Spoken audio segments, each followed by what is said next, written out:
انت عارفين ان انا عدو الكهرباء، واحمد علاء اهو اللي بيقول ان انت عدو الكهرباء، بس انا هوريك دلوقتي سكوتر هو من احلى السكوترات او السكوترات اللي بنبتدي نقول ان هي كويسه. بصوا يا جماعه السكوتر ده اسمه تي في اس اكس، عنده شاشه هنا 12 انش.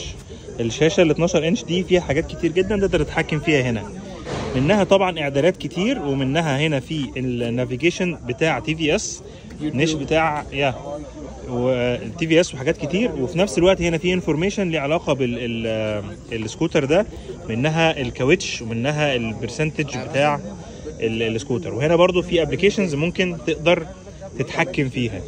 هنا بقى ممكن تشغل الصوتيات بتاعتك عن طريق سماعات موجوده هنا. السماعات دي جي بي ال مش اي ماركه. طبعا ده ممكن توصل بالتليفون بتاعك، ممكن توصله بالتليفون بتاعك، تقدر تكتب الارقام، تقدر تتحكم بكل حاجه عن طريق ال 12 انش دي. والسكوتر ده بتقدر تشغله عن طريق كارت موجود في جيبك، اول ما بتقرب هو بيبتدي يشتغل.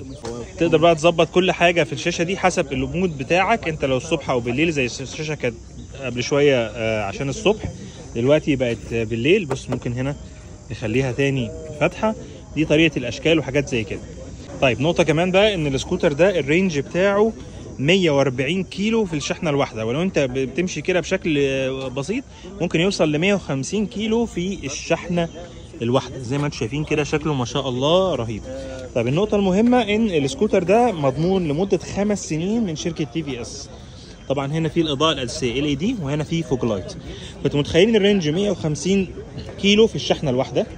السكوتر جاي بشاشات نظيفه، طبعا كل الكواليتي اللي محطوط هنا ديزايند باي تي في اس. حتى الابلكيشن بتاع النافيجيشن اللي هنا مش معتمدين على ان يبقى عن طريق جوجل، لا هم ليهم السيستم بتاعهم، بحيث انتوا عارفين دايما الهند بتحاول تعمل الكواليتي بتاعها بعيده عن الناس التانية، عشان لو حصل اي خلافات اقتصاديه يبقى هم يقدروا يقدموا لك كل حاجه.